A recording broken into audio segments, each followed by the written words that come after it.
what's going on, everyone? My name is Adam. Welcome back to Driven Nashville. We have incredible weather today, as you can see, just absolutely lovely. It's been raining and crappy all day, but hey, it's a good weather to shoot a 2020 Jeep Gladiator Overland Edition.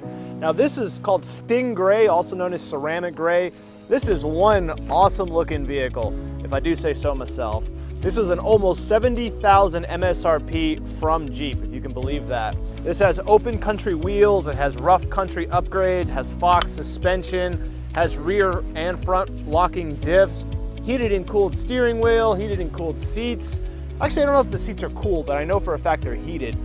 This thing also has a only 4.6 liter non-turbocharged engine, makes 280 horsepower and 260 foot-pounds of torque, which really isn't that great. Only runs to 60 in 7.2 seconds. So this is definitely more of an off-road vehicle versus a performance vehicle. So if you compare this to a TRX or you compare this to the new EcoBoost Raptor, well, it ain't gonna win any awards, let's put it that way. But it is a really good looking truck.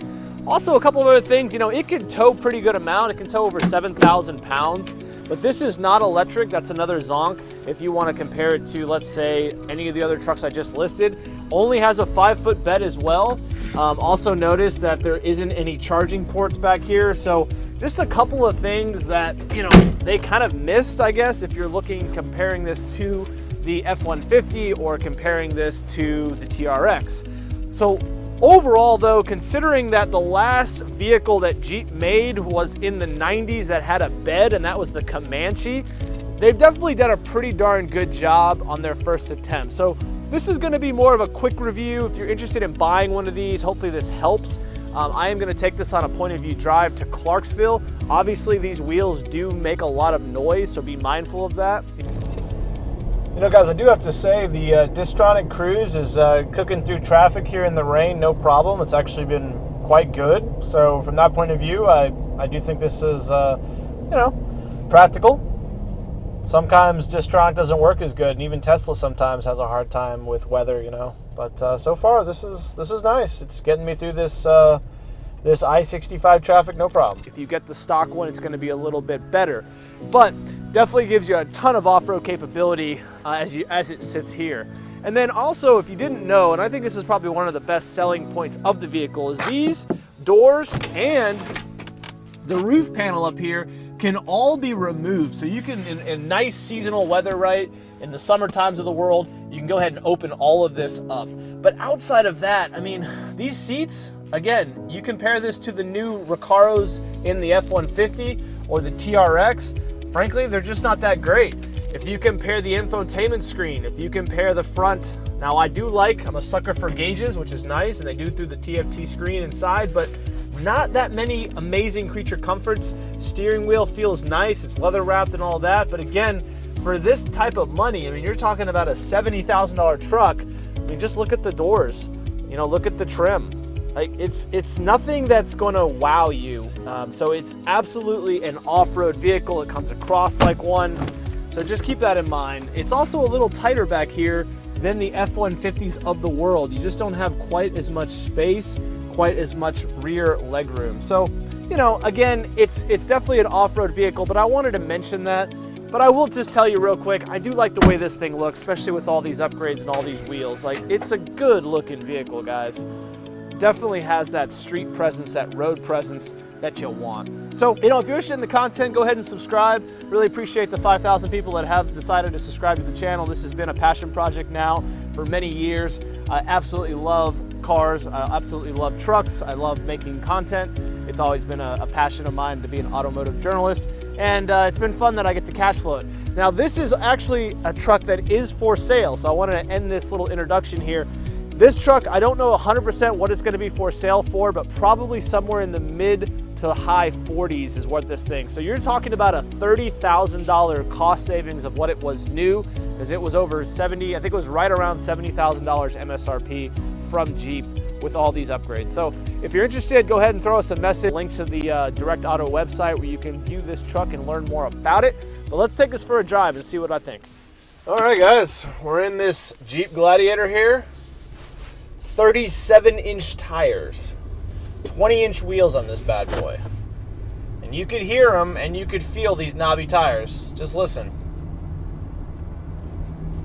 So when you get into these off-road vehicles, they do tend to make a lot of noise when you ride around in them. I will tell you, when we just did that Raptor review, the EcoBoost, the Gen 3 one in Atlas Blue, I'll put a little link to it right here.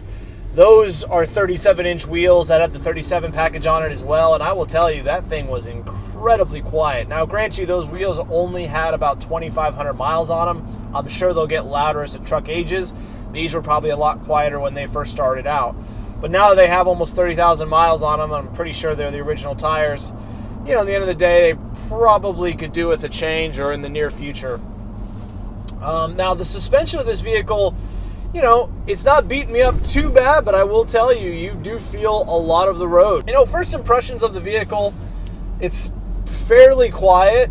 Doesn't feel like it has a lot of get up and go. I do like the feeling of the steering wheel. I think that I have a pretty well, you know, it does have a lot of play in it. A good half an inch before it really starts to do anything. Like you can see right there, it's a good inch, half an inch. But it doesn't feel bad, you know, when you do need to engage any type of a steering angle. You know, it's very light. It's got great power steering. So even though you're rolling around on these massive wheels, it's not too bad as far as the feeling through the steering. And we're getting on the main road here, and I'll go ahead and give it some fuel to see if this 280 horsepower is enough for a vehicle this size. I'm going to be heading on the highway soon. We're heading to Clarksville. So let's find out.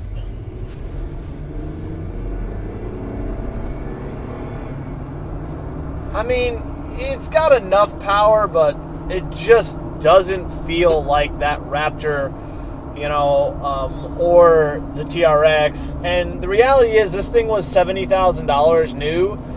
And I'm just going to be straight with you guys. Like, you could get right now, this vehicle's probably worth somewhere in the high 40s, you know, and there's a lot of vehicles that, you know, you could get a Gen 2 Raptor now for probably in the mid 50s.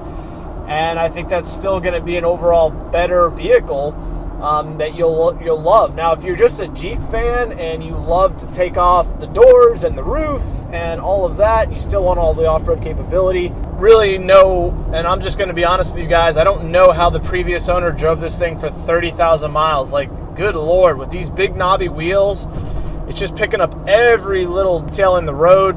Similar to a sports car like a Camaro 1LE that I used to own. It's just I mean, it looks amazing, and I'm sure it's amazing off-road, and I'm sure it's amazing when you go and, you know, want to overland with it. The turning radius is pretty good. God, there's just very, very little horsepower, though.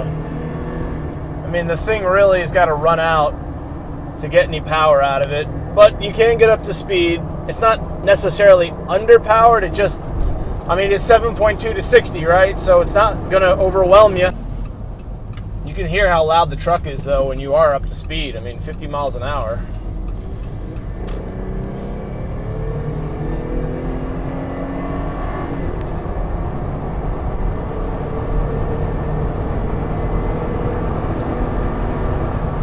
Woo, it's loud in here.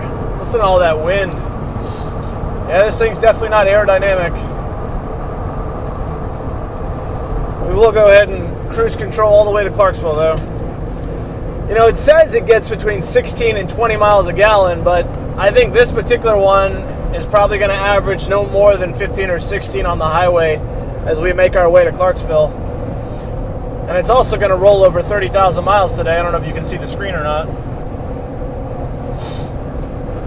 It drives fine, guys. Like, don't get me wrong, but it needs about another 50 horsepower. I'm really surprised they didn't throw a turbocharger on this thing, or at least a supercharger or something. You know, 3.6 liter, if you're going to go naturally aspirated, you know, that's fine, but you need to boost up the compression, maybe make it a 4 liter. You know, that way you have a little bit more low-end grunt. If this thing had about 300 pounds of torque and 350 horsepower, I definitely think that it would probably treat it a lot better as far as the driving experience. Throws a lot of wind. You could feel the wind as it blows, kind of shift the vehicle a little bit. That's pretty common with most trucks. Although I got to say that Raptor I just reviewed was absolutely butter at 80 miles an hour. Just really, really well done. The steering wheel is also either on or off, and I can tell you right now, it is roasting me pretty good. Oh, we got this complete a-hole who wants to overpass on the right when I'm doing 77 and do a dumb move like that. I really hate people. I love to drive fast, guys. Obviously, I do a lot of my reviews, but I'm very safe about it. I make sure I'm in the right conditions, the tires are warmed up, And obviously, I'm not going to go flying by on the right in a day like today when it's raining. I'm doing 77 miles an hour, and it's 80. It's a 70 mile per hour speed limit, so it's like nobody goes to speed limit these days, right? That's my rant of the day. But overall, I could drive this, yeah. But it's definitely not going to be that 7 Series right there. You're in a big SUV with knobby tires. If you got a couple of passengers, you could have a conversation, but really where this thing shines is going to be taking the doors off, taking the roof off, and just, doing the whole exposed thing. I think that would be a lot of fun. The way it sits right now that we're in winter and stuff, I think that this vehicle could have some compromises that you're just going to have to live with, It's just, if you compare it to the TRX, you compare it to the Raptor, you compare it to a Ford 150 Lightning or, any of those trucks that I've reviewed this year, an F-250, etc. Like, it's cool that it's a Jeep. It's cool that it has its own vibe to it. But in the end of the day, like, the driving experience, it does have the tech package. You just heard that. So it's got lane key. It doesn't have lane keep, but it does have, it'll sense when things are on the left or right of you. Yes, obviously you want to speed. I got it. So it has all the technology of all the other competitors. Just the overall package, is it worth 70 grand? I don't know. I'm not taking it off road, and I think that would definitely be the differentiation. I do like that it's got the old Jeep thing down here that you can adjust 4-wheel drive and whatnot. Well, guys, wanted to thank you for watching. Hope you enjoyed and learned something about the Jeep Gladiator. I'll sum this thing up for you. I think it's pretty darn good. It's just Ford and the TRX, the Raptor, the TRX, the F-150s of the world, they're so good that everything has to be one notch above in this particular vehicle to compete in my mind when it's 70 grand, okay? Now, this one has a lot of upgrades, so I'm sure these off-road upgrades would be incredible, overlanding and just generally doing what you do off-road. But as a street vehicle, it just doesn't have the refinement, doesn't have the interior quality. It's a lot of noise, a lot of wind, visibility is not great. There's just a lot of little things that I think overall kind of are a little bit of a letdown. Now, that's not to say there's not a lot of positives here. I really like the way this thing looks. The 3.6 liter, while it is underpowered, is pretty good. It'll downshift, it'll get you through what you need. I was averaging about 17 miles a gallon, even with these big 37-inch wheels. So it's not all bad. I like the infotainment system. I like the dual controls. It is a little bit of a tighter vehicle. I mean, you can see here, there's not a ton of space. It kind of reminds me of the Hummer vibe, right? The Hummer looks huge from the outside, but when you actually sit in the thing, it's actually a pretty tight vehicle. I'd still say the seats in the back there, while it'd be perfect for a dog, probably not going to be ideal for a 6-foot-tall guy like me. So, just keep that in mind. Hope my thoughts help you. Would I buy one of these? I think that now that this thing's in the 40 grand range with the way it looks and the cool factor and the off-road capabilities, guys, if this was summertime, we could take off these doors, take off this roof panel, and now we're having a really badass vehicle, right? And then something we could take off-road and trailblaze, and I think that would be a lot of fun. I think I could really get into the vibe of this vehicle. But as a street vehicle in the middle of winter here, I do think there's some creature comfort drawbacks, and hopefully Jeep improves. I'm sure they will with the next evolution of this thing, and they'll offer a bigger, better R version, whatever that is, right? So that's my thoughts. Appreciate you watching. Thank you all for your support of Driven Nashville. It's still a passion project. I don't really focus so much on the results. I just focus on the content and, meeting great people along the way. I've met so many incredible people through the channel and so many ways I can help my audience, whether it's buying or selling or detailing or PPFs or, PPIs. If you don't even know what these terms mean, reach out to me and I'll tell you. I just, lot of years of doing this, guys. So that's it for me. Last shot will be a drone flyaway. Appreciate you watching, and have a great Merry Christmas. We are like only days away from it here in December of 2022. Talk to you later.